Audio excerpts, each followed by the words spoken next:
Olá, sejam todos bem-vindos a mais uma videoaula do nosso grupo de estudos das obras de Sigmund Freud. E continuando o nosso estudo sobre a grande mãe feminino, convido você que está assistindo essa videoaula a abrir na página 59, seja do livro impresso ou em PDF, caso você tenha ele no seu computador, onde vamos estudar hoje sobre os mistérios da transformação. Os mistérios da transformação do grande feminino são processos fundamentados no elemento material ou natural, ao qual, no entanto, trazem não só uma mudança quantitativa, mas também sua transformação qualitativa. Quando ocorre a conquista de algo novo e supremo que se manifesta em conexão com o símbolo do espírito, a vivência que o matriarcado tem de si pode, como consideramos, anteriormente ser condensado na equação mulher, corpo, vaso, mundo. Como vimos na aula passada, né, os símbolos centrais, né, da grande mãe, a questão da mulher, que é o ser mulher, não é o que é o ser feminino, o que é ser mulher. A mulher como corpo, a mulher como vaso e a mulher como mundo. E hoje nós vamos ver separadamente essa representação mulher, corpo, vaso e mundo, que são universos distintos, vastos em uma linguagem simbólica e também arquétipa.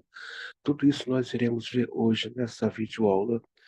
E a importância também de conhecer esses símbolos, o que eles representam para a mulher em si. O que é ser mulher para a própria mulher? Uma boa pergunta, né? Freud nos deixa essa pergunta, o que quer a mulher?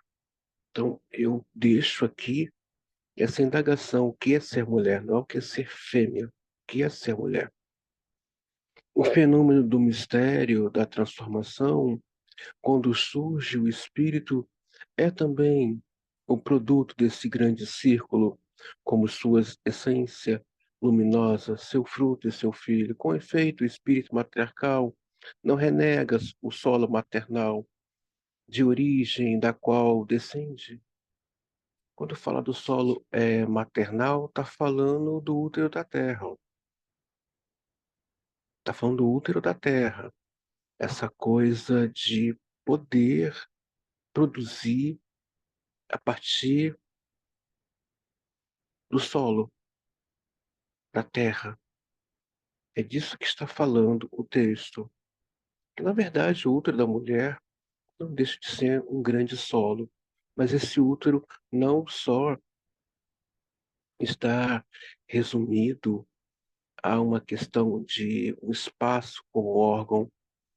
O útero é tudo aquilo que acolhe, o útero é tudo aquilo que aquece, é tudo aquilo que prepara.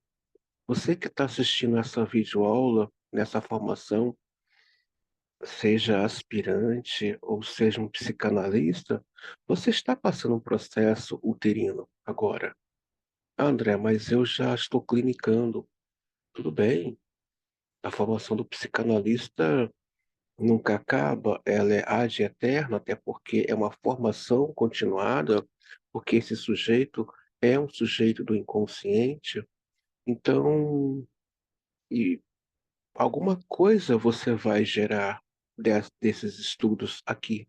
Alguma coisa você vai parir dentro da sua clínica, certamente um novo olhar para sua paciente de ordem histérica, um novo olhar para aquele seu paciente que chega com uma demanda de amor, de uma queixa, talvez da sua parceira, ou da sua mãe, ou dos seus pais. Terá aqui uma outra concepção, um outro olhar. Lembrando que eu estou trabalhando aqui com vocês nesses estudos simbólicos do feminino, a partir da clínica de Carl Gustav Jung, tá, gente? É Carl Gustav Jung.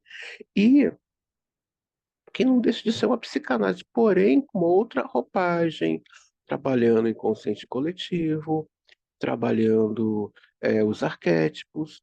E esse projeto desse livro aqui era, na verdade, do Jung. Ele passa para o seu discípulo, o Eric Neumann, que dá prosseguimento às pesquisas e que realizou um excelente trabalho. Mas ele não deixa de negar que a autoria desse livro, né, o criador desse projeto, na verdade, é o Jung.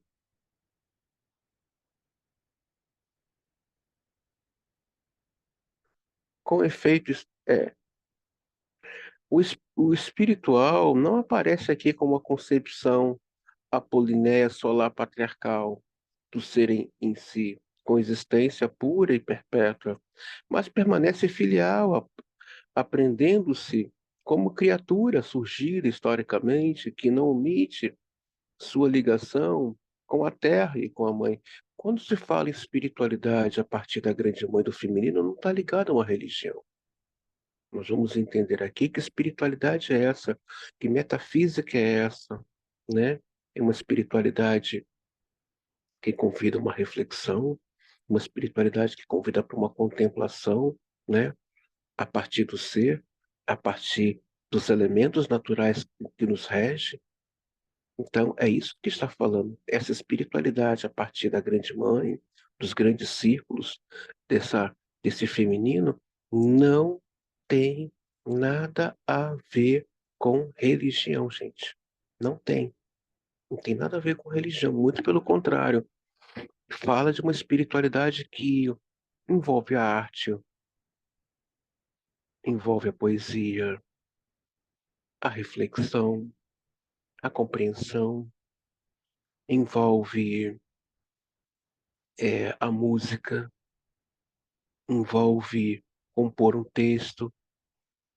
Isso é uma espiritualidade, né, encantadora que não exclui a percepção do ser e esse outro que está em volta. Essa é a proposta dessa espiritualidade aqui apresentada pela Grande Mãe e por esse feminino.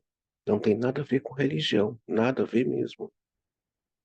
Como ele coloca aqui, não tem essa coisa do patriarcado, ou seja, um altar, né, um líder. Não, não tem, não tem, não tem. Por esse motivo, o símbolo espiritual predileto da esfera matriarcal é a lua, em sua correlação com a noite, com a grande mãe do céu noturno. A lua representa o lado iluminado da noite, pertence-lhe, é seu fruto, e sua sublimação como luz e essência de sua natureza espiritual é o símbolo predileto da grande mãe, a lua. Então, eu pergunto a você que está assistindo essa videoaula, já se pegou capturado olhando para a lua? Qual foi a sensação? O que você sentiu? Qual foi a, a imagem, a transmissão que foi feita a você ao contemplar uma noite de lua cheia? Alguma coisa ali, de uma captura narcísica, lhe pegou. Então convido você, quando estiver diante do céu estrelado, a ver o que você está sentindo e, e qual é a transmissão que está chegando até você. Esta conexão com a lua, com os astros, com a natureza.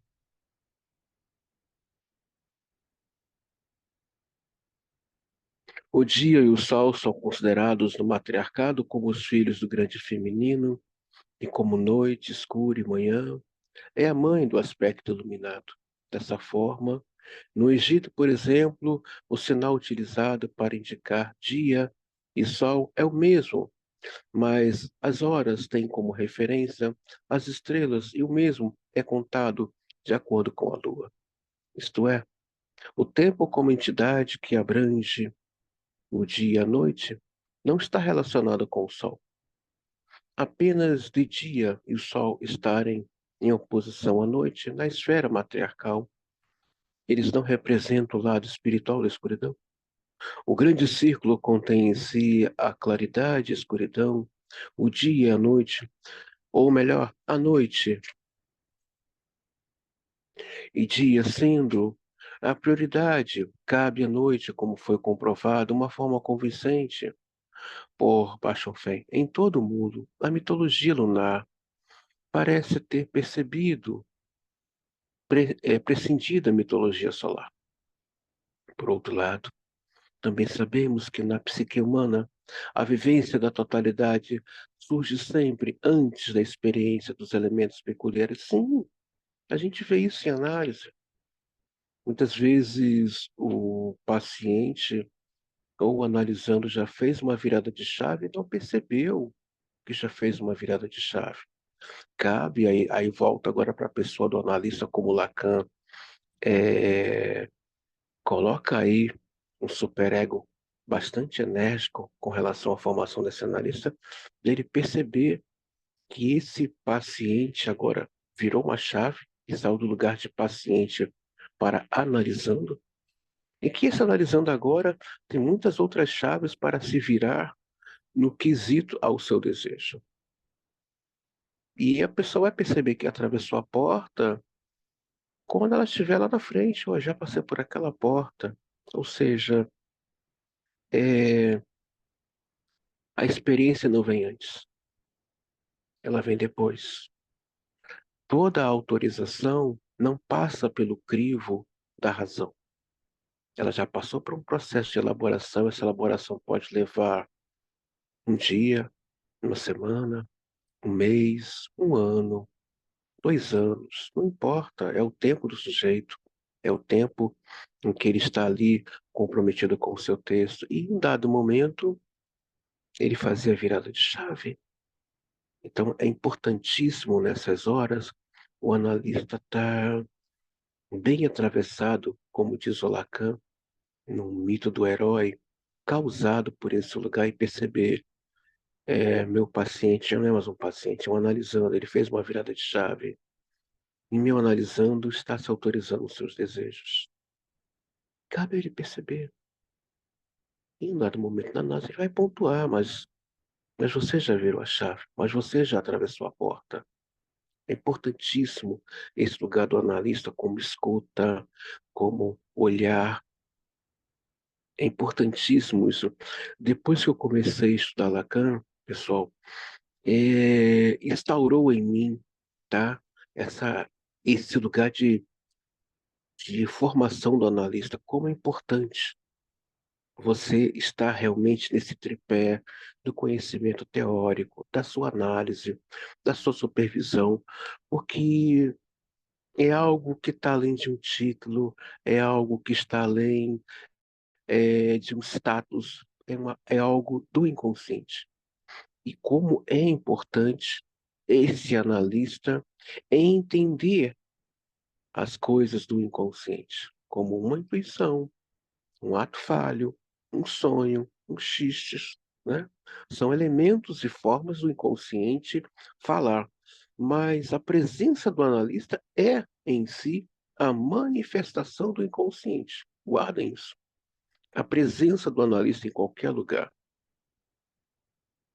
é uma manifestação do inconsciente, ou seja, algo vai escapar, algo vai surgir, porque ele agita esses inconscientes. Pode ser numa festa, é, de família, ou de amigos, ou do trabalho, pode ser uma reunião informal, pode ser talvez um bate-papo num café ou no almoço. Alguma coisa ali vai se agitar naqueles inconscientes, algo vai escapar e pode cair em cima da mesa ou no colo de alguém, mas é por causa da presença desse analista.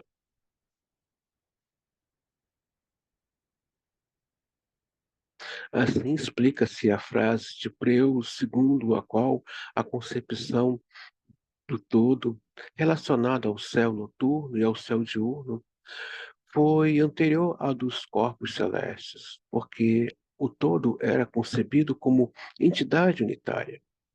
E a intuição religiosa ligada aos astros frequentemente confundia-os com o espaço celeste. Isto quer dizer, não podia estar livre dessa concepção.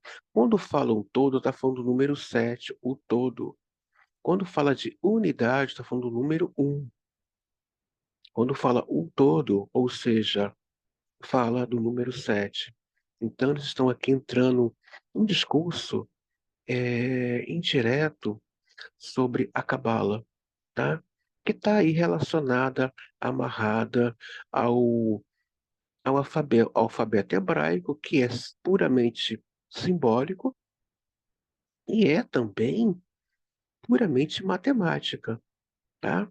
O alfabeto hebraico é símbolos puro e também pura matemática cabalística.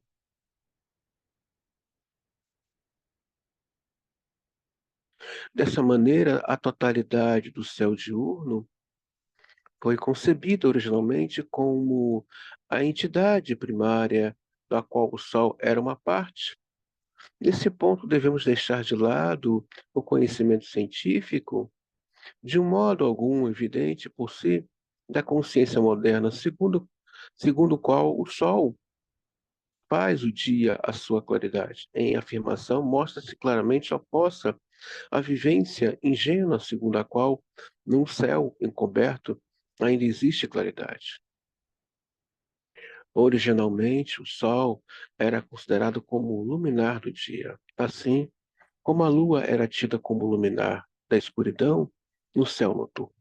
Por essa razão, não existia para o homem primitivo nem o Sol nem a Lua.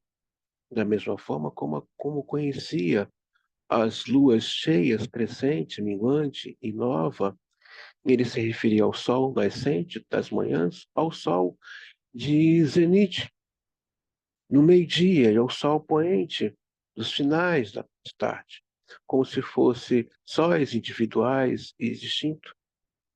O lado luminoso da lua e do céu estrelado causa maior impressão na humanidade por seu contraste com a escuridão do que a luz do dia e o sol. Por isso, a lua é vivenciada dentro de uma relação de totalidade com o fundo contra ao qual se destaca. Ela é fruto, luz da árvore noturna e da noite, da mesma forma que as chamas dos achortes de madeira e maçã são frutos luminosos da semente que germina na escuridão da terra. É, eu tenho procurado em cada aula convidar você, meu caro aluno, a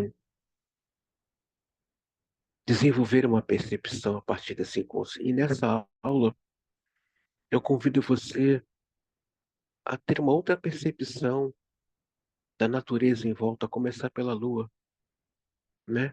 Esse, esse satélite, os astros, ter uma outra percepção e não olhar para as coisas à sua volta como um homem primitivo. O Lacan tem uma fala muito interessante no texto dele, que ele diz assim: e o analista está lendo o mundo. Que texto bonito, né? E o analista está olhando e lendo o mundo à sua volta. Porém, ele está acima da subjetividade daquele que chega no seu consultório. Ele está acima. Ele quem? O André? Não. O analista André, ou seja, o analista é o sujeito do inconsciente. Ele está à frente. Ele está à frente. Quanto mais se conhece o inconsciente, que é profundo, vasto, infinito, mais se percebe que esse analista, esse sujeito inconsciente, não é aquele que está ali pagando uma conta, que está vendo mal-estar. Não. é alguém que está em acesso a um saber atemporal esquecido, além dos tempos e das eras.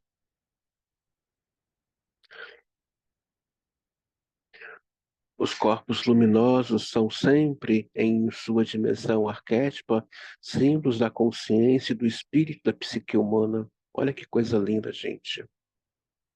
Os corpos luminosos são sempre, em sua dimensão arquétipa, símbolos da consciência e do espírito da psique humana. O que será que as estrelas têm como símbolo e influencia sua consciência, que muitas vezes você não percebeu? Símbolos arquétipos. Vamos falar dos símbolos arquétipos do zodíaco? Pois é, está muito marginalizado, né? Mas existe trabalhos astrólogos muito bons, e poder ler livros bons de astrologia. Foi da astrologia que nasceu a astronomia. Foi da parapsicologia que nasceu a psicologia. Então, quem puder ler, leia um pouco sobre astrologia. Estou falando astrologia sério, um trabalho sério, né, que trabalha essas questões arquétipas do seu signo que está no Sol, do seu signo que está na Lua, né, que depois de uma certa idade ele passa a ter uma força maior sobre influência sobre a psique humana, né? Vamos dar um exemplo aí simples, né? Alguém que tem aí em Sol um peixe, né? Peixe muito intenso com relação aos sentimentos, à questão de se prestar ao outro, né? Mas digamos que essa pessoa tenha aí é, na Lua um escorpião. Digamos que ela tenha isso. Na Lua um escorpião. Ela tem algo aí pesado, intenso sobre ela, né?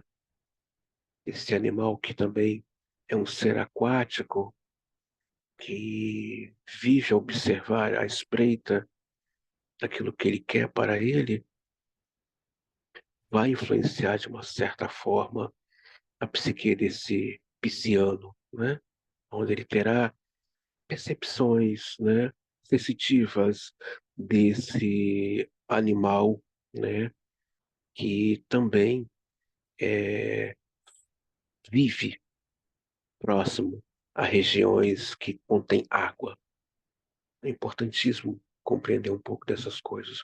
Então, quem puder ler, eu recomendo, ler alguma coisa ou procure um astrólogo sério para fazer o levantamento dos seus arquétipos zodiacais. Vai, talvez, dar um norte na compreensão dos seus arquétipos é, é,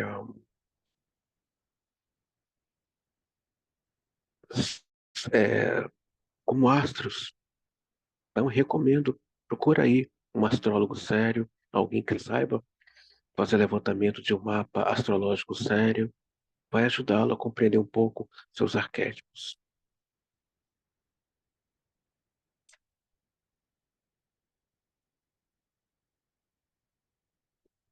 E por isso que sua posição nas mitologias, nas religiões e dos ritos é características das constelações psíquicas dominantes no grupo. E a partir do seu inconsciente. Projetou essas mitologias e etc. no céu. Então, está no seu inconsciente. Essas questões arquétipas profundas estão no seu inconsciente. Lembrando que arquétipo não é uma estrutura psíquica, é uma força pulsional que não se sabe o tempo, quando e como começou, que está ali no seu inconsciente. Riquíssimos em sabedoria, conhecimento, força. Importante conhecer. É rico conhecer seus arquétipos, isso dá um certo norte para você, só que está no seu inconsciente aí, sendo projetado na sociedade, sendo projetado na humanidade através dos séculos, guiando a sociedade, guiando forças políticas. Mas quando você traz isso no inconsciente e torna isso um pouco mais consciente, isso ganha uma nomeação. E quando você nomeia, aquilo se materializa na sua vida. Quando você nomeia alguma coisa que fazia ruído dentro de você, mas você não sabia o que que era, aquilo agora passa a ser seu, não somente seu, por, por uma questão agora de conhecimento, mas de pertencimento. Isso é meu, isso faz parte da minha essência psíquica, isso faz parte da minha concepção ancestral psíquica. Isso dá um outro norte, dá aí um outro caminho para o sujeito. Por isso é importante a análise. A importância da análise é fundamental.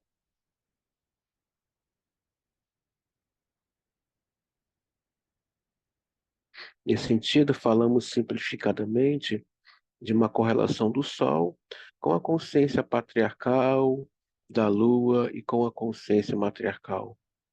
O aspecto espiritual lunar do matriarcal não se refere ao espírito invisível e imaterial que se gaba o patriarcado, enquanto na feminilidade, por sua natureza, não é capaz de se despojar da materialidade do homem dela e e se afasta completamente e se eleva à imaterialidade à luz solar. Então, volto a falar, a espiritualidade a partir do matriarcal não é um espírito invisível, não, é uma consciência, uma tomada de consciência, tá?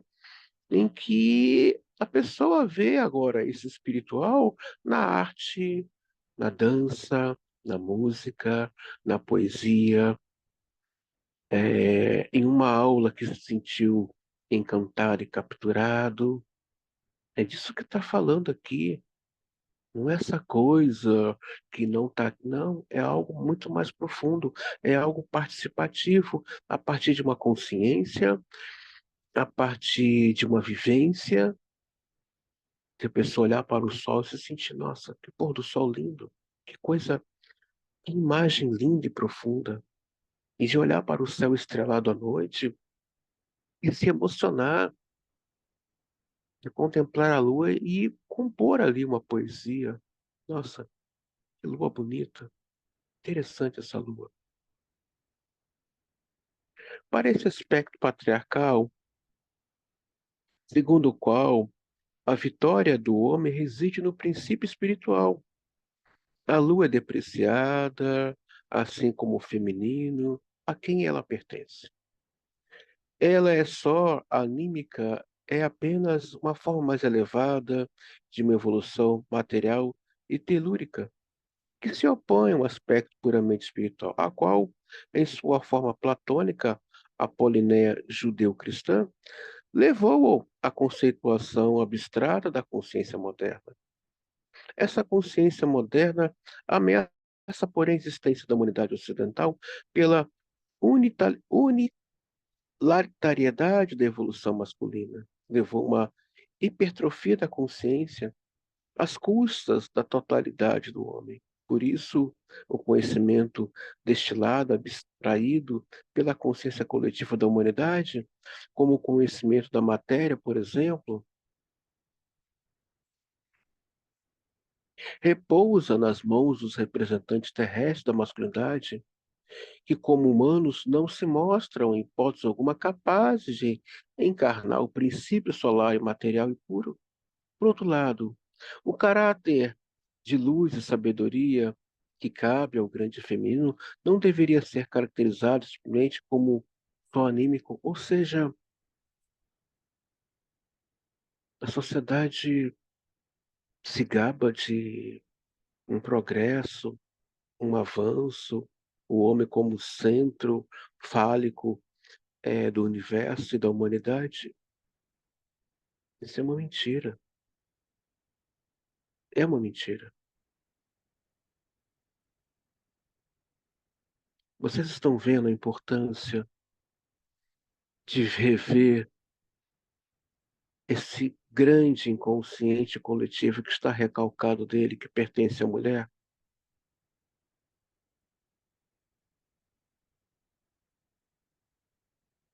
As coisas estão distorcidas. E estão aí.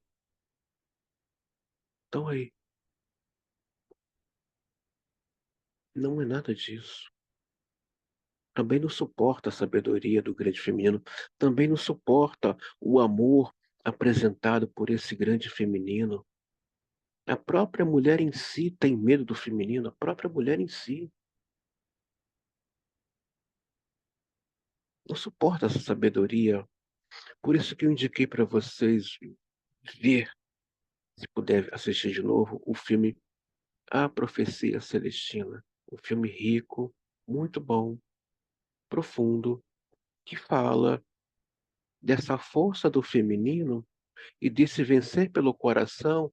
Não é subjugar, não é subjugar. E nós vamos ver isso daqui a pouco. O que que é essa fala, e o amor venceu, e o coração venceu. O que significa o amor venceu? Nós vamos ver isso a partir do feminino, da grande mãe. O que que é esse o amor venceu? O coração venceu. A consciência patriarcal parte do princípio de que a presença do espírito é uma condição primária, a priorística e eterna. A esse respeito, diz Bachofen, depois de descrever as três etapas da evolução, telúrica material, a lunar anímica e solar espiritual. Agora, o terceiro estágio pode ser interpretado como o primeiro original. O que chegou por último à consciência torna-se então o primeiro. O Sol torna-se o poder primordial, do qual resultam os dois estágios inferiores através das emancipações sucessivas. Cumpre-se o que Aristóteles afirmou ser a lei de toda evolução. Aquilo que vem em último lugar jamais parece ser o último, ao contrário, surge como primeiro e original. Pois aquilo que se segue gene- geneticamente pela natureza, o primeiro é aquilo que geneticamente é o último, vem em primeiro lugar. Não nos interessa aqui a discussão filosófica dessa declaração, mas seu fundamento psicológico. Partindo do produto final do processo evolutivo, isto é, a consciência com o qual o masculino se identifica, ele em seguida passa à negação do princípio genético, que é exatamente o princípio básico do mundo matriarcal. Ou mitologicamente falando, chega ao matricídio e à revalorização patriarcal em que o filho, ao se identificar com o pai, faz de si mesmo a fonte do qual teria surgido o feminino, assim como Eva, a partir da costela de Adão. Da forma espiritual e antinatural, é, o aspirante Fábio falou uma coisa interessante, né? Na cultura judaico-cristã, diz que o homem foi o primeiro a ser criado. E o Fábio trouxe uma fala muito rica, eu achei assim fantástica. Mas ele foi criado da onde? Da onde ele foi criado? Do pó da terra, do útero da terra. Ora, sabe-se que o nome do planeta é um nome feminino, Gaia, e o planeta está sempre em gestação, gerando, parindo, criando, formando. Então o homem veio do útero da terra. Se eu estiver errado na minha concepção filosófica ou teológica, por favor, comenta no grupo. Professor André, eu não concordo. Vamos então desenvolver um texto e uma costura para chegarmos a um denominador comum. Se ele veio do útero da terra,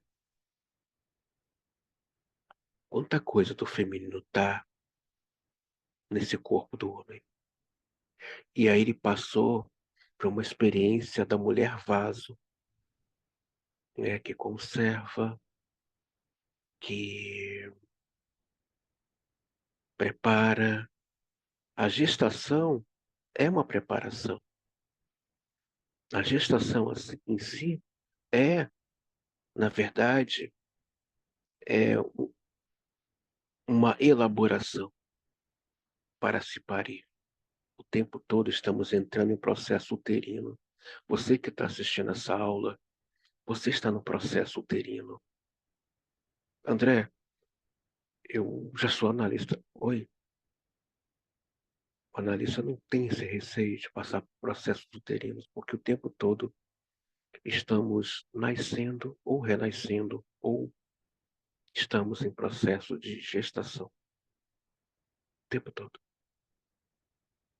Vai malhar, você vai passar um processo de gestação naquela academia para chegar ao corpo que você deseja.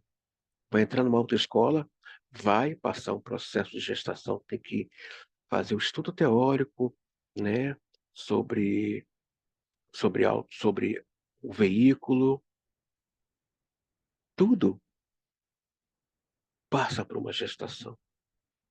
E não é ruim. Alguma coisa você aprende nesse processo de entrada e saída. Algo você aprende. É incontestável a necessidade e a relativa legitimidade desse ponto de vista para a consciência em especial, para uma consciência masculina. Ela, porém, só é compreensível em sua radical unilateralidade quando considerada em contraste com a oposição fundamental do tão necessário e igualmente justificável princípio do mundo matriarcal. Nesse mundo matriarcal, o mundo espiritual da Lua, que corresponde ao simbolismo básico do grande feminino, aparece na qualidade de um nascimento e, na verdade, de um renascimento. Onde quer que encontremos o símbolo do renascimento, estaremos diante de um mistério de transformação matriarcal, isto é verdade, mesmo como seu simbolismo ou interpretação aparecer camuflado pelo patriarcal. Então, algo que está renascendo é porque já nasceu, ou seja, está ganhando de novo uma nova vida, uma nova roupagem. O que é esse renascimento de algo que já nasceu? Está diante de nossos olhos algo que já nasceu e que está aí, produzindo novos renascimentos a partir desse protótipo. O computador, ele é um renascimento da máquina de escrever.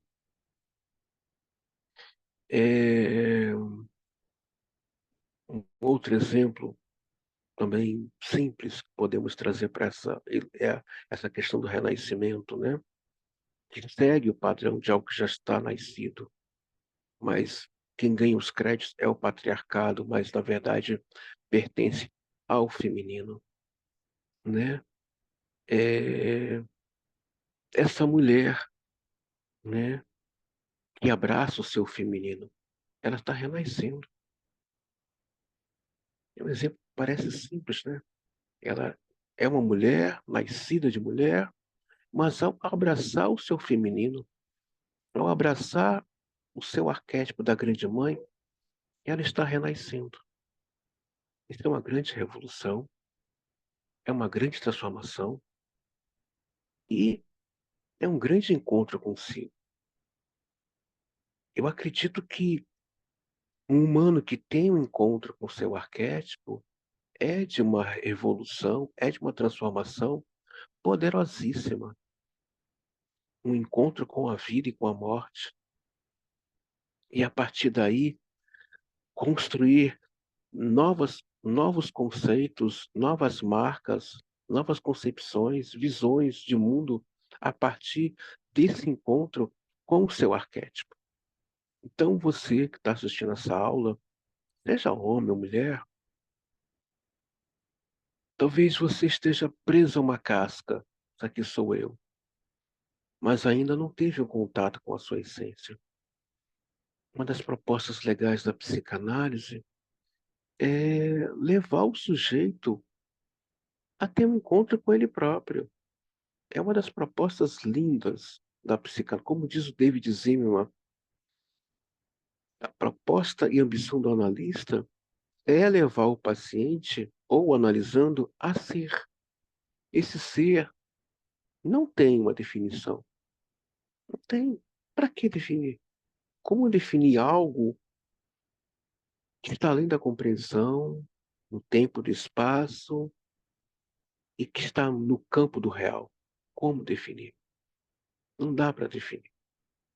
Mas há possibilidades de vivenciar isso de uma maneira muito salutar e muito poética. Já iremos discorrer sobre o simbolismo da transformação espiritual.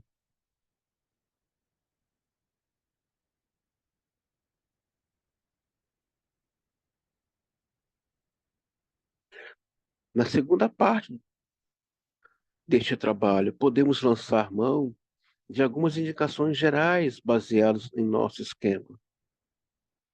O simbolismo da transformação se torna sagrado onde quer que ocorra uma intervenção humana no processo puramente natural da transformação, de maneira que não só a natureza ou o inconsciente participe ativamente desse processo, mas também a personalidade humana envolva-se nele cada vez mais e intensifique.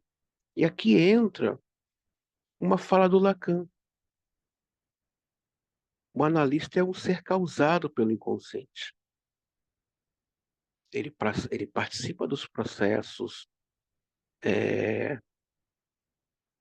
de mudança pulsional do seu analisando o paciente, ele vê isso acontecer, ele vê esse, esse, essa, esse parir desse sujeito, mas ele está ali participando juntamente com o seu inconsciente. Isso se torna um marco. Ele é participante, ele está ali, é, atravessado com esse inconsciente. Mas isso acontece também na história da humanidade. Quantos marcos, né, em que teve ali a atuação do arquétipo, dos símbolos, da natureza, do inconsciente ali atuando, que isso tudo está aí dentro do inconsciente, mas que esse sujeito que estava atuando na história, de uma certa forma, foi atravessado por essas forças pulsionais e que deixou um marco. Por exemplo, as obras de Michelangelo, né, até hoje estão aí, é, as obras de Leonardo da Vinci, está aí como algo sagrado, algo, uma música que atravessa décadas, né, que se tornou atemporal, né? Uma música, um cantor ou até mesmo um poeta. Vamos dar um outro exemplo aí de um escritor, Edgar Allan Poe, já se passou mais de 200 anos e está aí, né? É, seus textos sendo lido, relido, sendo apresentado no cinema, se tornou algo sagrado, se tornou algo atemporal, ou seja, algo agora que marca e funda no meio da humanidade como algo sagrado, mas que para que isso acontecesse tivesse esse atravessamento juntamente com essas forças pulsionais. Mas para nós analistas, isso é de muita riqueza, de muito privilégio. Eu convido você que está assistindo essa aula que reveja o quanto você tem de tesão na clínica, o quanto você deseja que a análise aconteça. Você se torna um marco na vida do seu paciente. Às vezes, o paciente vai ficar com você 6 meses ou 1 ano, mas ele vai sempre lembrar. Às vezes, estão analisando, está numa reunião de família ou de negócios, né, por assim dizer, e ele lembra da sua pessoa como analista. Nossa, isso aqui já foi discutido em análise. Isso aqui já foi me pontuado em análise.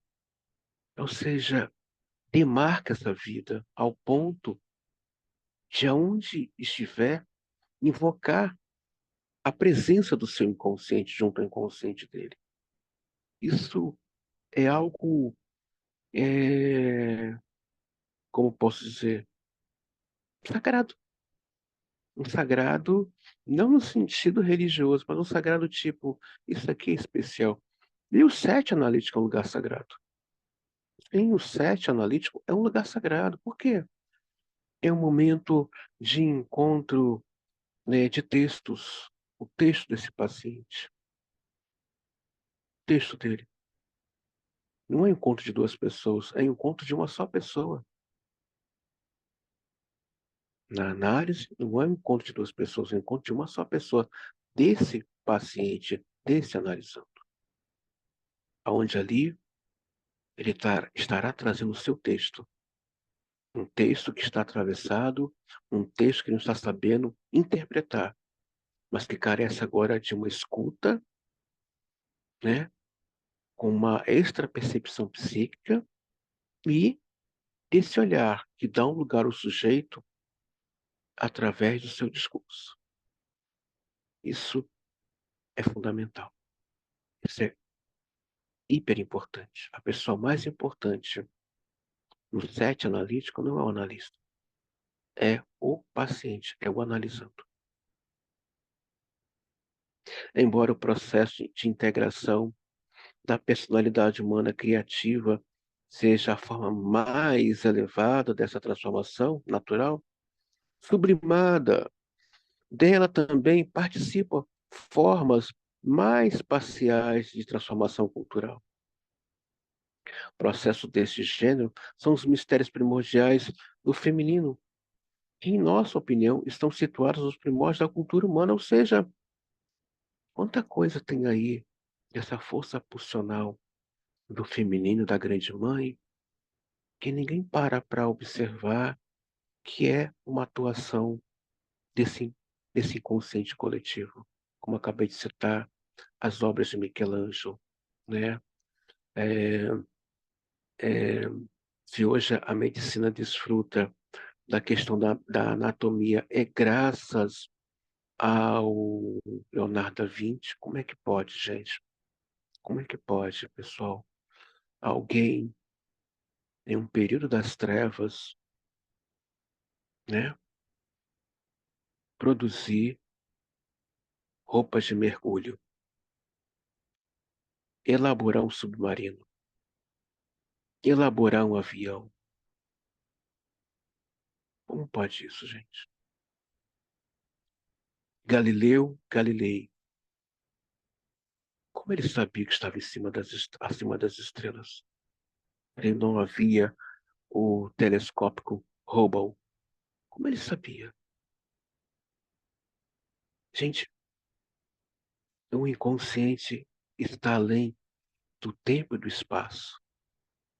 Escapa algo de lá. Eu convido a você a se entrelace mais na psicanálise. Entrelace mais na sua formação analítica, que é o seu divã. Conheça de maneira, coma um livro, coma as teorias, coma.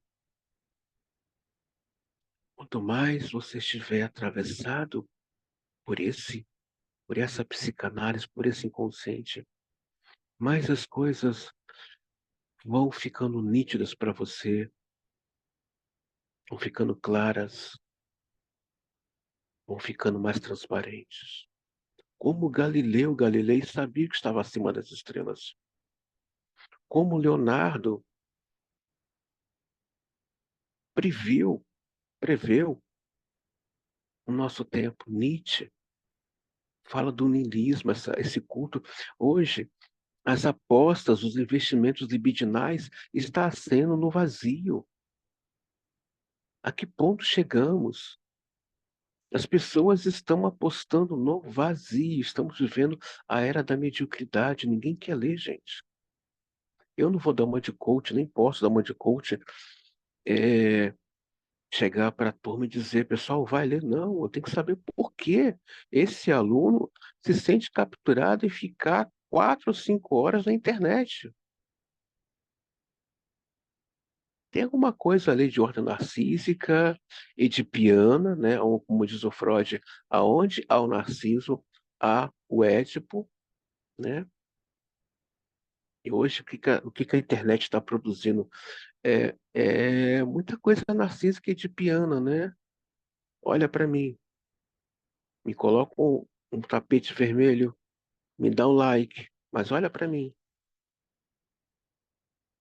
Isso é puramente narciso, puramente de piano, entra aí nos contos de fada, entra nesse campo de Alice, no País das Maravilhas. Só que o mundo real, da ordem do real, não é nada disso. Estamos na era da mediocridade. Tudo isso já foi previsto pelo Nietzsche, pelo Freud, pelo próprio Lacan, o próprio Zimmermann há pouco tempo, né?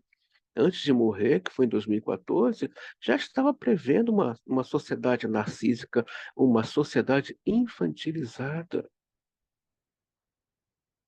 Então, não posso chegar no grupo e falar, gente, vai estudar. Não, não vou entrar nesse lugar de ordem de pena de pai. Eu preciso entender, compreender esse movimento eh, eh, de captura narcísica, o que faz uma pessoa ao ler talvez ler um livro ou então compor um texto, né, que leva aí talvez 1 hora, 2 horas, tendo que elaborar um bom texto para colocar num blog ou colocar na sua própria rede como forma de denunciar a sua clínica, eu tenho que entender por que esse sujeito, ao invés de estar produzindo alguma coisa de conteúdo para o espírito, né? Dentro de uma linguagem arquétipo da grande mãe do feminino, para o espírito, aquilo que vai ser luz para aquele que vai. Nossa, que texto é esse maravilhoso! Está ali, numa captura de alguma coisa da ordem do vazio. E o Lacan preveu esses gozos vazios que só causa recalcamento, sublimação e mais sintomas. Quanto mais sublimação, quanto mais racionalização, quanto mais negação, mais o sujeito está recalcando as suas questões que poderiam estar sendo tratadas e elaboradas. A Marielma tem uma fala muito interessante. A pessoa está queimando ali a energia psíquica, né? Nessas, nesses gozos vazios. Quando chega o turbilhão da angústia, né? Ou quando chega a conta, aquela a conta que o Lacan fala, agora você vai ter que pagar a conta, não sobra tempo e espaço para essa psique elaborar. Não sobra. Por quê? Investiu, gastou-se tempo, e como diz o Freud, é, é, é, em lugares que não tinha como dar um retorno para esse investimento. Não tinha como dar, não tinha. Então, não seja um psicanalista de tirinhas. Por favor, não faz isso. Vocês estão aqui me acompanhando, alguns desde 2021, outros antes de 2021, sabe da minha pegada, da minha dedicação, do meu zelo. Por favor, não sejam psicanalistas de tirinhas. Não fale de Nietzsche. Oh, quão grande é o preço de se pertencer. Leia a obra dele. Compra. Eu sei que não dá para comprar. Vem em PDF, mas leia. Veja por quê esse filósofo falou isso. O sonho é a realização do desejo. Oi, lê lá o livro, lê lá a obra. Dá uma lida. Por que que o Freud fala o sonho, a realização de um desejo? Dá uma lida na obra. Mas não seja um artesão, que a psicanálise é uma arte, é um trabalho artesanal. Não seja um artesão, não exerça o seu ofício, como diz o Lacan, de forma vagabunda. Não faça isso. Não faça isso. Lacan é muito rígido com relação à formação do analista. Eu estou muito capturado nesse texto, a formação do analista. Leia. Realmente, desenvolver a arte da leitura, da pesquisa, é solitário, é cansativo, mas tem lá as suas recompensas. Tem lá as suas recompensas. Você não está lendo à toa. Tem que ter desejo. Tem que ter desejo para ler. Para se dedicar à psicanálise, à leitura, o texto, tem que ter desejo. E outra, não é uma leitura só, é entre pares. Está num grupo de estudo, está ligando para aquele colega que também está nessa mesma pegada, é fazer uma troca entre pares, entre olhares. Daí sim, sua clínica vai começar a fazer a diferença nos corações. Essas formas de mistérios, página 62, tais como o preparo de comida, bebida, confecção de roupas, de vasilhas da casa, etc., os objetos naturais e as coisas transformadas pela natureza são submetidas a uma modalidade superior de transformação pela intervenção do homem. Uma tal transformação não é originalmente um processo técnico, como nossa consciência secularizada costuma inferir, mas sim um mistério. Por conseguinte, o simbolismo ligado a esses mistérios primordiais sempre tem um caráter espiritual que ultrapassa meramente o real. Então, a roupa passou por uma elaboração, passou pela palavra. Sim, a roupa passou pela palavra. Alguém imaginou uma roupa, desenhou, e aí foi atrás dos tecidos para projetar aquela roupa. Mas antes, ela foi elaborada, passou pela ordem da palavra. A comida, né, a bebida, passa aí pelo campo de uma elaboração. Passa. De novo, o processo uterino. Estão vendo aqui? De novo, o processo uterino. Como é rico. Você que está assistindo essa aula, quanta coisa você pode parir. Quanta coisa você pode produzir com uma pegada de vida. Quanta coisa você que está assistindo essa videoaula, você pode produzir a partir de uma elaboração que vai esbarrar na vida, que vai ser, primeiramente, de produção artesanal e de riqueza pessoal para o seu ego. Mas que certamente você tem aí uma pegada e tem aí um atravessamento espiritual com esse feminino, vai tocar nesse outro. Então convido você que está assistindo essa aula a se apoderar, como diz o Nasio e o Zimmermann, das suas virtudes psíquicas, das suas ferramentas psíquicas. Uma delas é a arte de pensar. É quando você está pensando, a palavra ali, o logos entra em ação.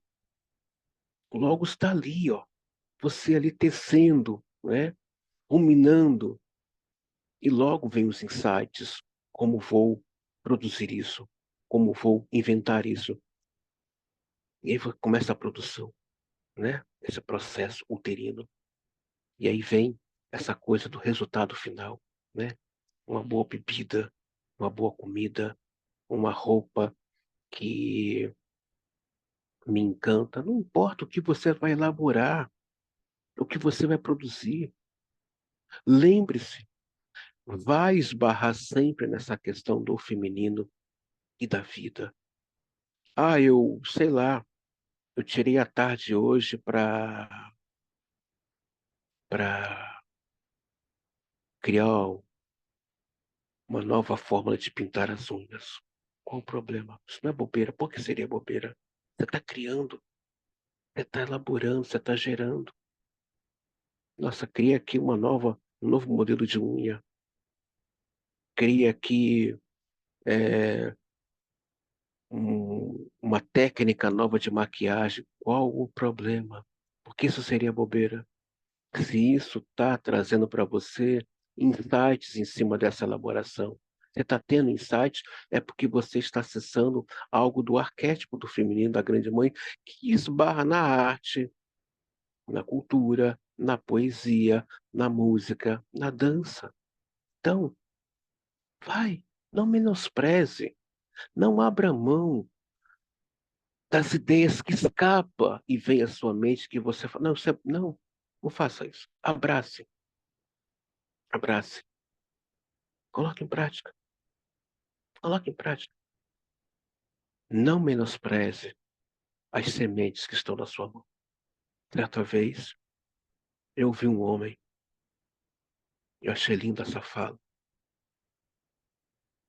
Aliás, são tantas falas ao longo desses anos que eu já ouvi de pessoas, né, que nos atravessam, mas que nos deixam marcas tão bonitas. Ele disse assim: não menospreze a última semente que está na mão desse outro. Não menospreze. Talvez essa semente seja a última fagulha de vida que esse sujeito tem para poder respirar e viver. Até aquele que está debaixo da ponte ainda tem uma semente na mão. Pode ser a sua última aposta, mas é uma aposta. Não menospreze. Então, você que está assistindo essa aula, não menospreze suas sementes, aquelas ideias que escapam, que vem à sua mente. Ah, isso é bobeira, não é.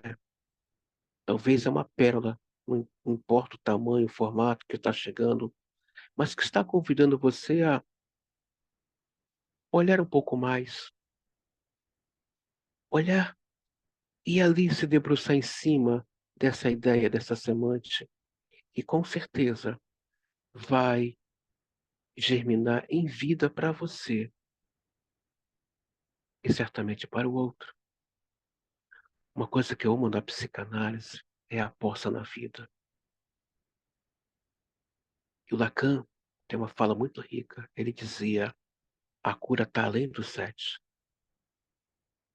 Seu paciente pode ter vindo, ficado uma semana, um mês, mas ele com certeza saiu com a semente da palavra da vida. Em algum momento, aquela semente vai germinar, vai germinar. Confie mais na sua clínica, acredite mais nela. A sua clínica é você, acredite em você. Não faça isso com você. Ah, André, eu não passei por uma grande escola, mas que isso? Até o Lacan, no final, ele desmontou toda a sua escola, ele fala, a escola é você. Você é a clínica, você é uma escola, você pode agora gerar os psicanalistas a partir de um divã.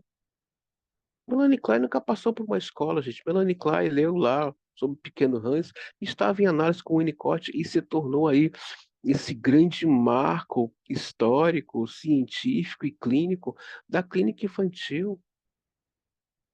E aí? Não, gente. Valorize suas sementes. Uma tal transformação neurogenuinamente técnico ocorre assim uma sequência de transformações desde a fruta até o suco, passando pelo processo de fermentação e chegando à bebida inebriante, cujo caráter lunar e espiritual aparece nas poções da imortalidade, como o néctar e hidromel, etc. Da mesma forma, surge uma outra série de plantas no reino natural, utilizadas na essência de tóxicos e medicamentos, em que se impõe o lado espiritual dos triunfos da criação sobre ela, domina a lua. Em última análise, a grande mãe. Os medicamentos utilizados para a cura, bem como os tóxicos, são conteúdos luminosos que foram adquiridos e comunicados de forma misteriosa. Os divulgadores e administradores desse aspecto do grande feminino, quase sempre mulheres, são figuras sagradas e sacerdotisas. Quem puder ler o livro, eu deixei, né, lá na bibliografia do plano de aula sobre os estudos histéricos, tá? Dos primeiros 3 volumes da obra do Freud. Quem puder ver, tem um livro lá que eu deixei lá, Para o Seu Bem. É um livro, né?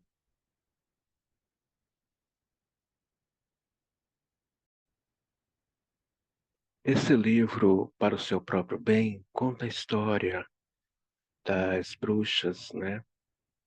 E sacerdotisas que trabalhavam com ervas medicinais extraídas das plantas e raízes, trabalhava com a questão, para fins medicinais, a questão do sangue menstrual e também da questão do alimento, né? Os alimentos que produzia, né? Tinha um certo fins também de saúde para o corpo. Então, quem puder ler esse livro, não sei se lá no grupo do Telegram tem lá, o nome do livro é Para o Seu Próprio Bem. Então, quem puder adquiri-lo, não achei ainda em PDF, tá, gente? Não achei. Mas quem achar, coloque no grupo, compartilhe com seus colegas ou amigos, e ali vai ver uma história muito bonita, tá? E que foi roubada delas a arte da culinária, a arte é, de trabalhar com a questão das raízes, das ervas, com fins medicinais. Isso tudo foi, isso tudo pertence ao universo do feminino, tá, gente? Ah, mas André, então quer dizer que um homem não pode se tornar um cozinheiro? Por que não? Pode sim. Ele está atravessado aí com essa pegada do feminino. André, então não tem nada do masculino que não preste? Não disse isso. A questão é que para o masculino, nós vamos ver nessa aula, ele, ele precisa do feminino para ele poder existir. Ele é curado através do feminino. E no feminino, é a mulher que cura a própria mulher, através do feminino. Que pode ser através de um homem, aí atravessado de maneira muito forte por uma ânima. Pode acontecer isso. Ocorre assim uma sequência de transformações, desde a fruta, né? O caráter de transformação espiritual está mais evidente nas bebidas inebriantes, nos venenos e nos medicamentos, as experiências. Aí o autor fala dessa transmissão. Olha que coisa linda, gente. Olha que coisa lindíssima, né? Foi feita uma transmissão desse universo, né? Ocorre aqui uma sequência de transformações, né? De forma que surge aqui nas plantas essência tóxica, é, que domina, né, os medicamentos utilizados bem como os tóxicos, minuciosos, que na comunicação de uma forma misteriosa. Essa forma misteriosa que ela fala que foi comunicada é uma transmissão que advém desse inconsciente dessa grande mãe, desse grande feminino. Só de você escolher, só de você desejar, na verdade, não foi você que escolheu ser analista, é a psicanálise que te escolheu. Só de você desejar que a análise aconteça, isso é da ordem do feminino. Essa coisa da cura, cura pela palavra. Isso tem a ver com grande feminino, com grande feminino, com a grande mãe. Essa coisa de o encontro do ser com ele próprio, né? É importantíssimo isso. Você perceber nesses movimentos pulsionais arquétipos, mas também você perceber que hoje você está exercendo um lugar de bruxa, ou de curandeiro, ou de curandai, com outro estatuto, o estatuto hoje de um analista. As experiências que causam impressão mais intensa no ser humano estão relacionadas com a sensação de que a sua natureza se modifica pela ingestão desse tipo de substâncias. Significativo, contudo, se essa transformação seja vivenciada eh, como espiritual, não corporal. Doença, envenenamento, embriaguez e cura são processos da alma que se relacionam em toda a humanidade com um princípio espiritual invisível, imóvel, cuja atuação irá promover transformação da personalidade. Então, quando você vê uma pessoa bêbada ou se embriagando, não critique, não faça uma crítica, não venha com esses conceitos, esses jargões de que é pecado.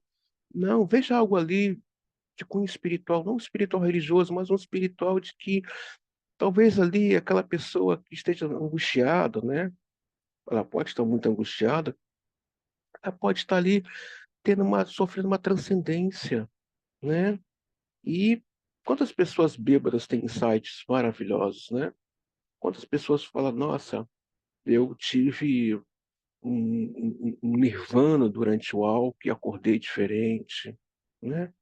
Não vamos aí marginalizar, vamos procurar ver além dos rótulos marginais que a sociedade impõe, que os grupos que se dizem espiritualistas impõem.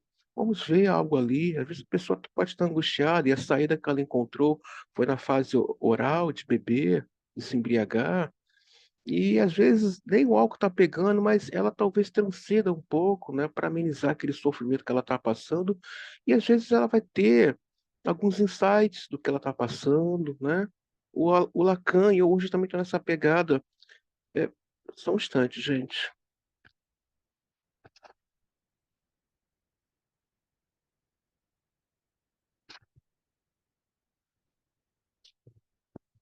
O Lacan, também estou nessa pegada hoje. Ele dizia uma coisa muito interessante, né? Que ele não acreditava que a cura estava restrita ao set analítico, eu também não. Eu acredito que o sujeito pode passar pelo nosso espaço, pelo nosso percurso, e ele ter aí, é, ainda na página 62, essa experiência diária da fome e da sede, e a sociedade, o repouso e o prazer que advém das midigalas são, com efeito, muito mais corriqueiras que as experiências bizarras com a bebida, inebriantes, os tóxicos, medicamentos, mas estas criam a base para a vivência dos mistérios da transformação através do alimento, que está na origem de esses fenômenos. Esse âmbito cabe também a transformação do alimento natural pelo fogo e os processos correspondentes de cozer, de assar, ou do grelhar. Todas essas são aquisições culturais essenciais da humanidade que tornam o homem, na verdade, um ser cultural. Ou seja, um outro elemento que aparece aqui importantíssimo, né, com relação ao alimento, é o fogo, né? O que isso tem a ver? É um dos elementos também desse feminino, né? É, estamos marcados e demarcados através da vida uterina por esse sangue, né? E esse sangue se torna leite assim que saímos desse útero. O primeiro ato de afeto é o seio da mãe, né? Aquele leitinho quentinho, né? Que vem à nossa boca, isso nos demarca, né? Então, quando você é, e aí, de novo, passa pelo processo do fogo, a questão do alimento, né? Esse cozinhar o arroz, esse preparar o feijão, elaborar uma boa salada, né? Passa aí pelo fogo, né?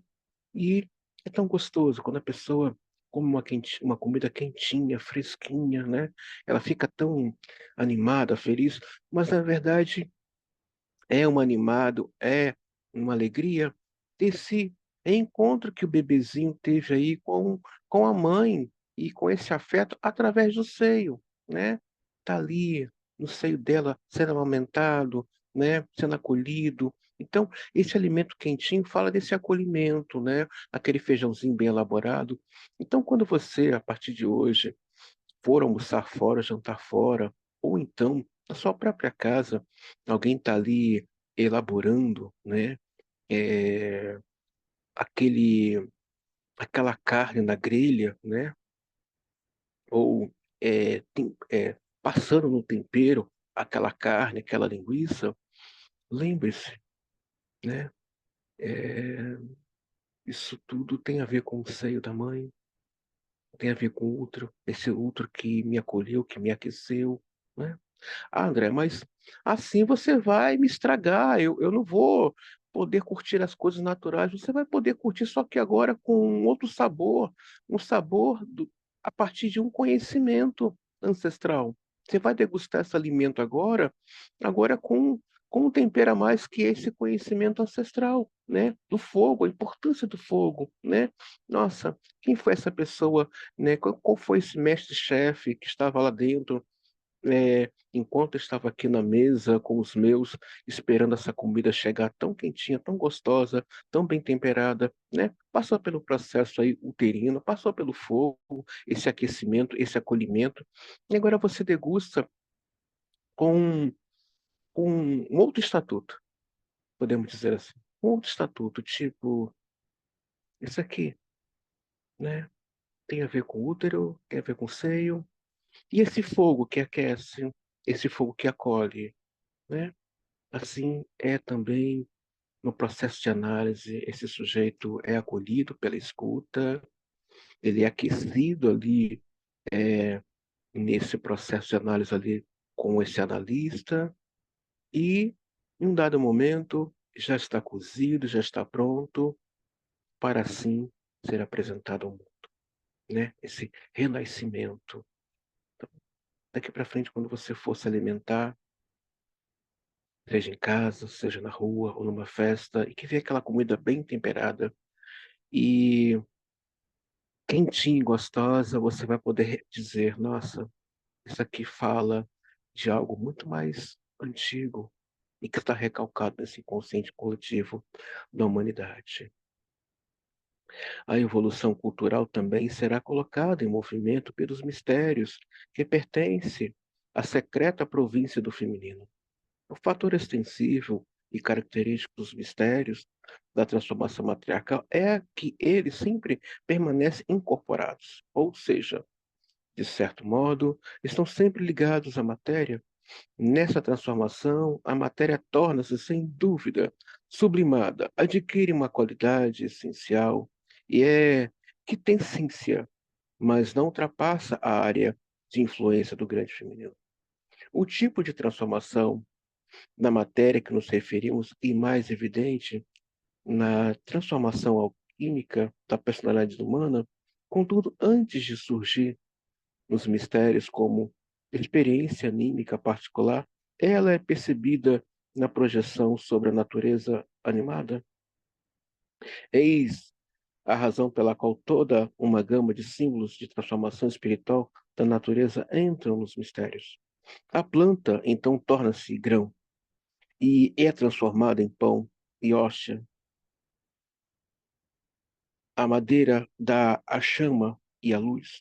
A flor torna-se coroa e mandala, um lugar de nascimento espirituais superiores, como árvore, rochedo, montanha, ouvido, flanco e cabeça, e o vaso em que se dá esse nascimento espiritual. Surge como vaso mágico, vaso de transformação, fonte batismal, grau, finalmente a, a, a retorta alquímica. Então, você, mãe, que estava aí grávida, e que hoje tem a sua cria à sua volta, você foi como um vaso para esses filhos. Você aqueceu, você acolheu, você deu luz, você batizou dentro de si através do seu sangue, sim. Tem um texto no livro de Romanos, capítulo 4, de um batismo que A igreja não fala. Se puder ler, quem tiver a Bíblia, lê Romanos capítulo 4, o batismo de sangue. Esse batismo não entrou no dogma da igreja. Esse é o que é o mais válido, esse é o que o Cristo realmente prioriza, o batismo de sangue. Não é que vai derramar sangue em alguém, é um sangue simbólico, espiritual. E nós, você que está assistindo essa aula, fomos batizados pelo sangue da nossa mãe lá no útero. Sim. E depois bebemos desse grau através do seio materno. Sim. Nós bebemos desse santo grau, que é o seio materno. Então, você que está assistindo essa aula, antes de qualquer religião emplacar você com alguma placa que você pertence àquele lugar, saiba que o primeiro lugar que você foi batizado, com batismo de sangue, de pertencimento e de pacto, foi a mãe. Foi o útero da mãe. Até mesmo os símbolos matriarcais mais abstratos conservam o seu relacionamento com o simbolismo do vaso-corpo do grande feminino. A sabedoria torna-se o leite da sabedoria. Assim, conserva não só seu caráter de transformação, sangue leite, como também seu caráter de alimento e sua ligação com o nascimento criativo através do grande feminino. Essa coisa do leite, né? Essa coisa da raiz, né? Eu bebi da fonte, eu bebi do leite, eu bebi da raiz. Por isso que eu falo a importância de estar lendo. Quando Lacan fala come o livro, de comer as palavras, degusta essas palavras que passou pela cabeça de algum teórico, mas que na verdade não é fruto da sua cabeça, é fruto desse inconsciente. A Fernanda Samir tem uma palavra muito boa que ela fala no perfil dela. Esse texto que você chama de difícil não é do autor, é do inconsciente, é da ordem do real. Só vai entender o real quem se tornou real. O analista, a psicanálise é da ordem do real, o inconsciente é da ordem do real, e o psicanalista é da ordem do real. Não dá para você definir ou explicar um psicanalista. Eu não sei por que alguns colegas, e eu acredito que deva ser uma falta de leitura, no caso aqui, dos textos clássicos e ortodoxos, como Freud e os demais, fica querendo definir o analista e a clínica. A clínica é da ordem do real, não tem definição. Não tem definição. Não sei por que essa angústia de querer definir a clínica. Igualmente, o elixir da vida conserva o caráter de símbolo natural. E o bem supremo aparece como erva ou fruta da imortalidade, como bebida inebriante, diamante ou pérola, flor ou grão. Finalmente, o mundo espiritual, como já algo já nascido, enquanto produto da própria natureza criativa, é simbolizado da maneira mais abstrata pela forma que leva da boca ao hálito e desde o sopro, finalmente, a palavra, o Logos, cujo caráter filial tornou-se uma força histórica no Logos da Filo e, subsequentemente, do cristianismo. O Logos é um grande mistério desde as eras antigas. Lacan vai dizer uma palavra interessantíssima. Não sei quando, em que momento aconteceu, que nos tornamos seres da palavra. Lembrando, seres da palavra. Lembrando que o psicótico e o autista não têm discurso, mas eles têm uma palavra, tá? Não vamos confundir isso. Palavra, tá? É uma coisa, linguagem é outra. Então, o carro tem uma linguagem. Essa roupa aqui tem uma linguagem. Esses óculos têm uma linguagem, mas não uma palavra. O Logos é um grande mister discutido pelos grandes pensadores é, é, antes de os pré-socráticos já discutiam sobre o Logos, os socráticos já discutiam. E uma palavra muito interessante que ele já viu lá atrás, né? O Logos se tornou ciência. se tornou ciência. Então, quando você se predispõe a fazer uma pesquisa, você está em um movimento de logos, né? Separa um livro daqui, um outro dali, pega um artigo, pega uma caneta e um papel. Você está aí invocando esse logos nesse movimento científico, laboratorial, rico e profundo, onde o próprio inconsciente, nesse movimento da palavra, vai lhe conduzir a um insight. Então, quando você for fazer uma pesquisa e colocar vários livros em cima ou da cama ou da escrivania, saiba, você entrou no movimento Logos. Aliás, estamos o tempo todo nos movimentando pelo Logos. O tempo todo nós não paramos. Não há como parar, né? Quando paramos para elaborar, entramos nessa ruminação do Logos. Quando Lacan fala come a palavra, Lacan está falando come Logos. Come Logos. Devore esse Logos. Mas eu digo para você, coma com desejo, devore, anote, grife, e você verá depois o resultado desse movimento atemporal, espiritual, por assim dizer, e, e até mesmo atravessando as eras, o que esse Logos vai fazer através de você. A palavra está na sua boca. A palavra só precisa que você nomeie ou que você diga, porque a palavra é criadora, a palavra é cura, a palavra é ressurreição, a palavra é vida e a palavra também é restauração. Então, eu convido a você, se você não tem um dicionário etimológico grego, mas veja a riqueza do Logos, quando você puder, coloque na Wikipédia, veja ali a riqueza detalhada nessa enciclopédia virtual chamada Wikipédia. Você vai ver as coisas ricas que é produzida através do Logos, como ciência, como arte, não é? A própria psicanálise é puro Logos, desde Freud até Lacan e até a clínica contemporânea, é puro Logos. Baseado nisso, associamos este grupo simbólico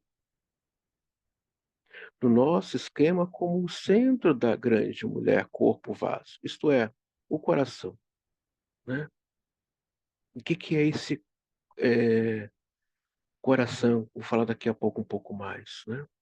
Na verdade, a sequência hálito, logos, assim como uma grande quantidade de outros símbolos e grupos simbólicos, já foi posteriormente encapada pelo patriarcado, mas em toda parte pode-se verificar sua origem matriarcal, ou seja, a cultura judaico-cristã pegou logos para eles e isso pertence ao patriarcado. Não, oi, isso é muito mais do que a, a religião judaico-cristã, né? Essa cultura que está aí dizendo que é certo, que é errado para a humanidade. Não, o Logos é de um tempo atemporal, a religião. É de um tempo imemorial. Como Lacan vai dizer, nós sabemos quando, como, quando começou uma demarcação de que nos foi dado a palavra, o discurso, a linguagem. Não sabemos quando. Não há uma data, não há um início, não há. Temos o logos, o verbo por invocação, né? O logos, essa coisa, eu estou meditando, eu estou escrevendo, eu estou lendo, isso é o logos. Mas quando você começa a invocar, aí entra o verbo, né? Esse verbalizar, esse profetizar, né? Mas tem que estar nessa conexão aí, bem atravessado com essa questão do logos e, e e tenda aí uma experiência com ele, né? A cura pela palavra é o Logos.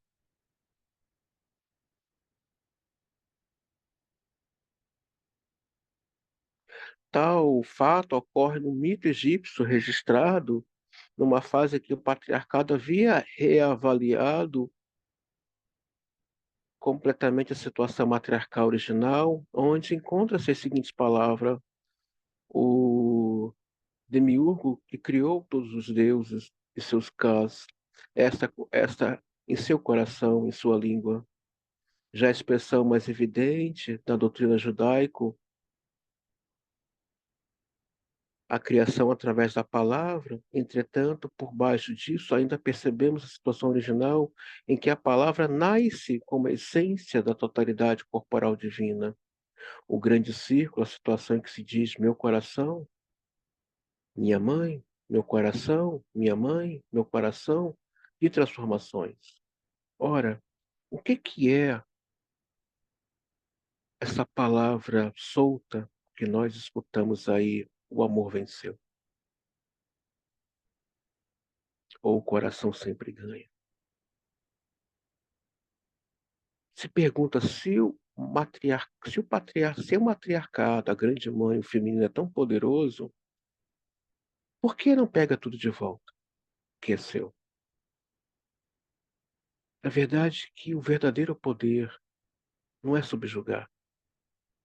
O verdadeiro poder não é tomar a força, é a conquista pelo coração. Só que na grande mãe, no grande feminino, o coração venceu, o amor venceu, não está falando dele, da essência em si, mas do desejo do outro. Às vezes o desejo do outro não é querer um encontro com o seu feminino ou com a grande mãe. Não é. Então quem venceu, segundo a grande mãe e segundo o feminino, o coração delas em ceder, viva o que você deseja. Isso é a vitória para o feminino. A vitória para o feminino não é agarinhar pessoas para o universo da essência do ser, não. É deixar ir. Você quer isso? Esse deixar ir, essa fala solta que hoje encaixa-se nesse texto ancestral do grande feminino e da grande mãe, viva o seu desejo, viva o que você quer. Esse deixar ir é seu coração venceu. Seu coração venceu. É respeitar esse coração. Isso é sinal do feminino, do poder do feminino. Às vezes a pessoa está aqui nesse estudo, estudando, assistindo essa aula, e fala: mas eu não quero isso para mim. O coração venceu. Venceu o coração dessa pessoa. O amor dela, pelo que ela quer, venceu. Então, a concepção de amor e de conquista no feminino e no grande feminino não é subjugar, não é tomar para si, é devolver para si. É isso que você quer? Viva. É isso que o Freud fala na obra dele, e a Regina Navarro também fala, uma psicanalista sexual, ela fala desse amor libertário. Eu te amo tanto que eu deixo você partir. Vai. Isso é coração venceu. Não daquele que ama, mas daquele que quer partir. E aí entra essa palavra, o coração venceu. Daquele que ama? Não, daquele que quer ir embora. Não se deve, dentro de um olhar panótico dessa grande mãe e desse feminino, guerrear o coração. Quando você percebe a essência do coração, você deixa. Então, para o feminino, respondendo aqui a você que está assistindo essa aula, mas André, se o grande feminino e a grande mãe é tão poderoso assim, por que não?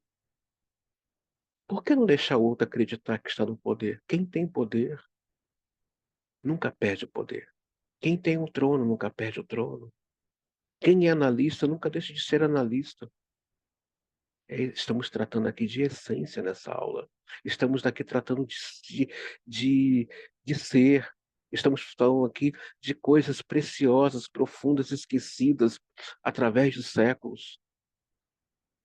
Estamos sim na era da mediocridade? Estamos. Estamos na era do niilismo, culto ao vazio? Estamos. Mas são vidas também.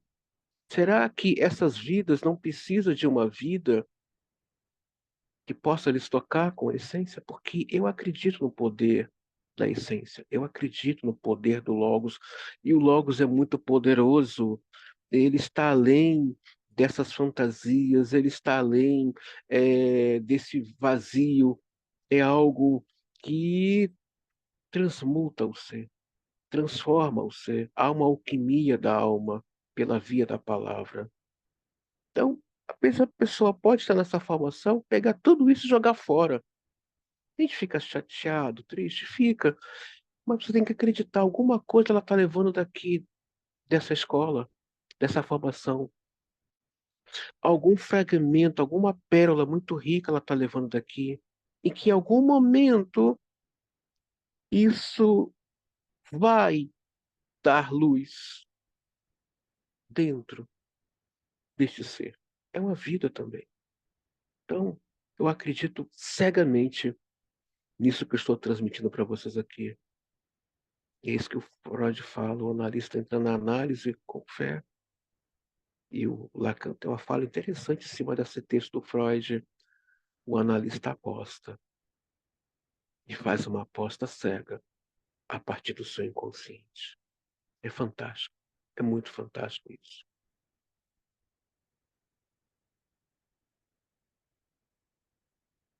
O mundo matriarcal está longe de ser, como supunha Banchoff, somente no nível da matéria inferior. Sua fugacidade telúrica e da escuridão, nos mistérios do renascimento, ocorre exatamente a iluminação e a imortalização do indivíduo. Esse indivíduo é iniciado pela Mãe Espírito, como já demonstram claramente os mistérios elucimos e seus renascimentos. Acontece como um nascimento luminoso no céu noturno. Ele reluz como estrela na noite, como Deus imortal e como herói, permanecendo tão unido à grande mãe da noite, por assim dizer, que brilha como criança luz.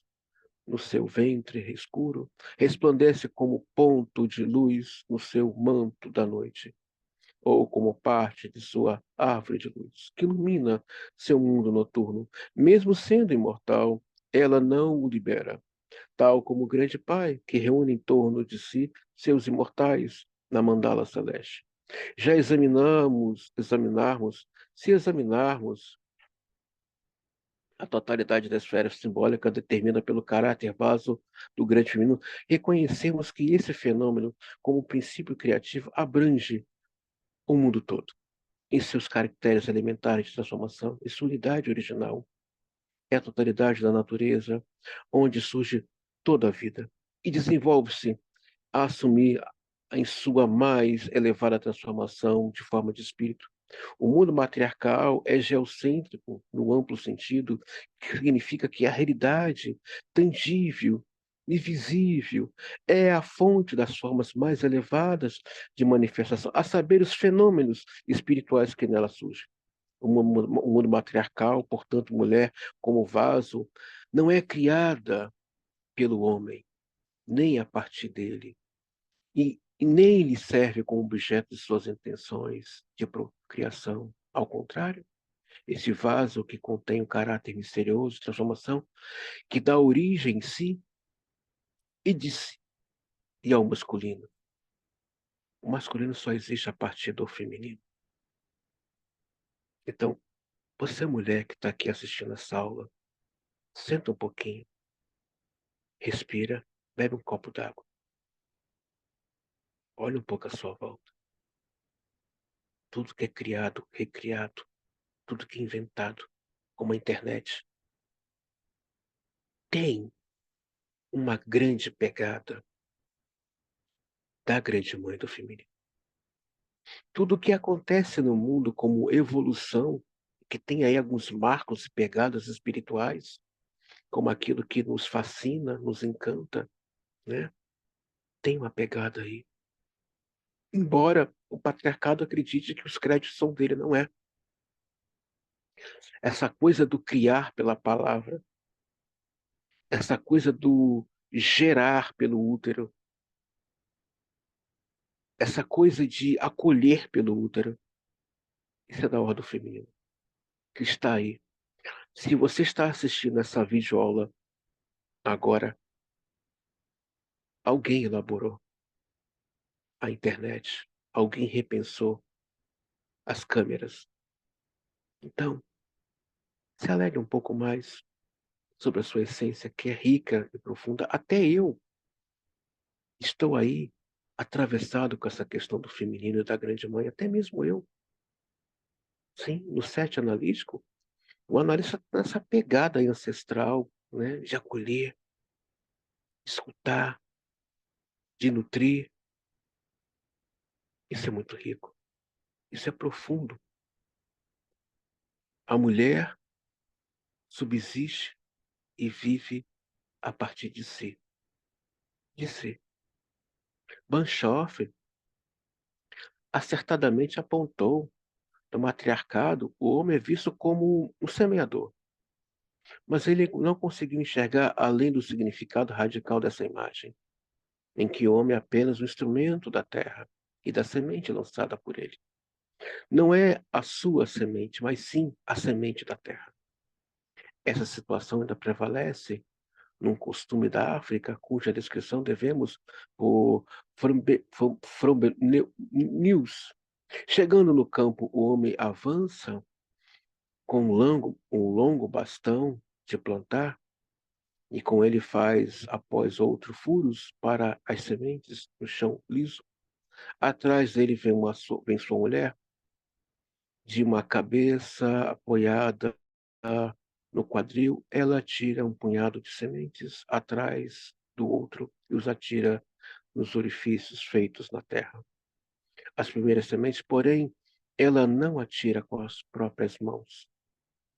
A mulher as comprime na mão pequena da criança e esta as joga no terreno lavrado. Enquanto isso, o homem não olha em torno.